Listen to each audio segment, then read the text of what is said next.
177. Constitui monopólio da União.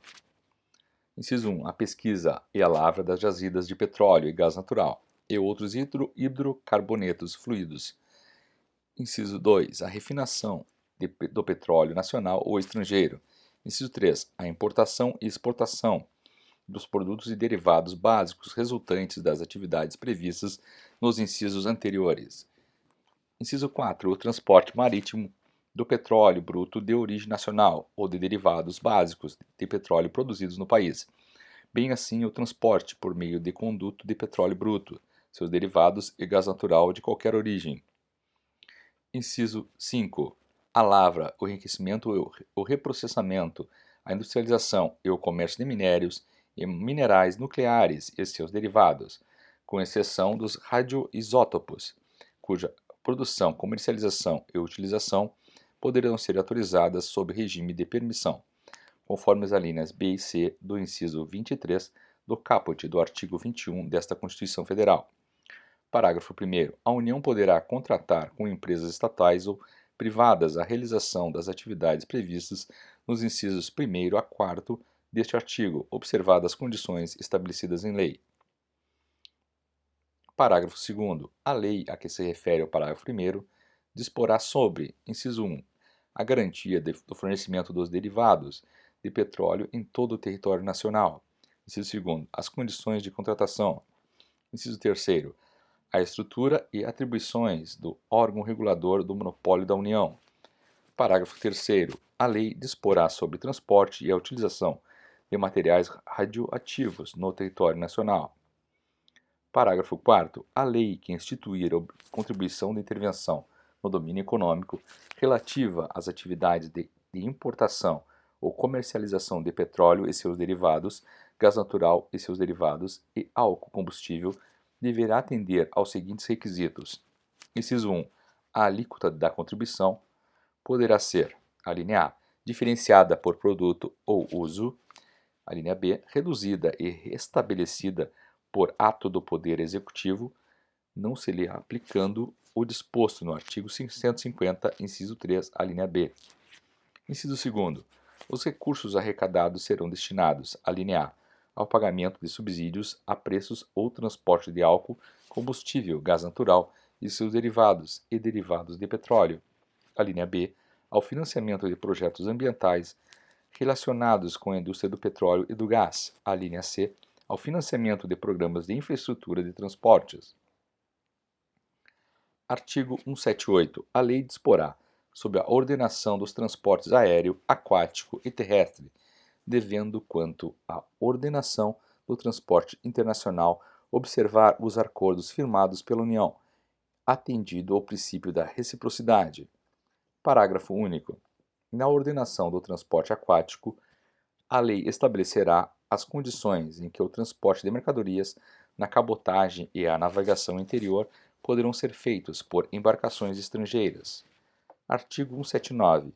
A União, os Estados, o Distrito Federal e os municípios dispensarão as microempresas e as empresas de pequeno porte, assim definidas em lei, tratamento jurídico diferenciado, visando incentivá-las pela simplificação de suas obrigações administrativas tributárias, previdenciárias e creditícias, ou pela eliminação ou redução destas por meio de lei.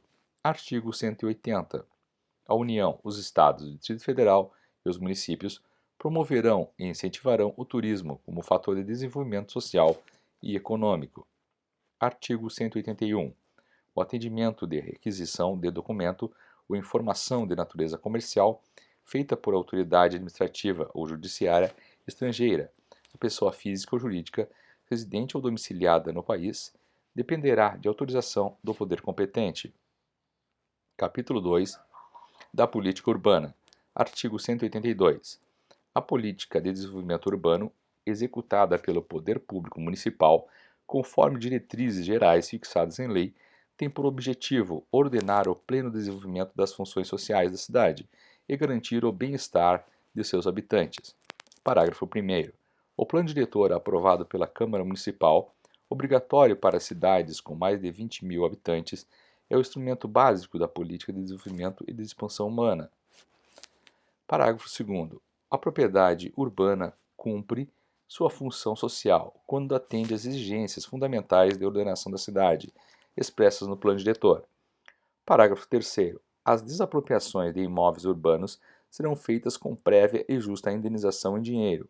Parágrafo 4º. É facultado ao poder público municipal, mediante lei específica para área incluída no plano diretor, exigir nos termos da lei federal do proprietário do solo urbano não identificado, subutilizado ou não utilizado, que promova seu adequado aproveitamento, sob pena sucessivamente de: inciso 1.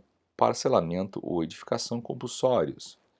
Inciso 2. Imposto sobre propriedade predial e territorial urbana, progressivo no tempo. Inciso 3. Desapropriação com pagamento mediante títulos da dívida pública de emissão previamente aprovada pelo Senado Federal, com prazo de resgate de até 10 anos, em parcelas anuais iguais e sucessivas, assegurados o valor real da indenização e os juros legais. Artigo 183. Aquele que possuir como sua área urbana de até 250 metros quadrados por 5 anos ininterruptamente e sem oposição, utilizando-a para sua moradia ou de sua família, adquirir-lhe-á domínio, desde que não seja proprietário de outro imóvel urbano ou rural. Parágrafo 1º. O título de domínio e a concessão de uso serão conferidas ao homem ou à mulher ou a ambos, independentemente do estado civil. Parágrafo 2º. Esse direito não será reconhecido ao mesmo possuidor mais de uma vez. Parágrafo 3º. Os imóveis públicos não serão adquiridos por uso capião. Capítulo 3 da Política Agrícola e Fundiária e da Reforma Agrária. Artigo 184. Compete à União desapropriar, por interesse social, para fins de reforma agrária, o imóvel rural que não esteja cumprindo sua função social, mediante prévia e justa indenização em títulos da dívida agrária, com cláusula de preservação do valor real, resgatáveis no prazo de até 20 anos, a partir do segundo ano de sua emissão, e cuja utilização será definida em lei. Parágrafo 1º. As benfeitorias úteis e necessárias serão indenizadas em dinheiro. Parágrafo 2º. O decreto que declarar o imóvel como de interesse social para fins de reforma agrária autoriza a União a propor ação de desapropriação. Parágrafo 3º. Cabe à lei complementar estabelecer procedimento contraditório especial de rito sumário para o processo judicial de desapropriação. Parágrafo 4º. O orçamento fixará anualmente o volume total de títulos da dívida agrária, assim como o montante de recursos para atender ao programa de reforma agrária no exercício. Parágrafo 3º. São isentas de impostos federais, estaduais e municipais as operações de transferência de imóveis desapropriados para fins de reforma agrária. Artigo 185. São insuscetíveis de desapropriação para fins de reforma agrária. Inciso 1. A pequena e média propriedade rural, assim definida em lei, desde que seu proprietário não possua outra. Inciso 2º. A propriedade produtiva. Parágrafo único. A lei garantirá tratamento especial à propriedade produtiva e fixará normas para o cumprimento dos requisitos relativos à sua função social. Artigo 186.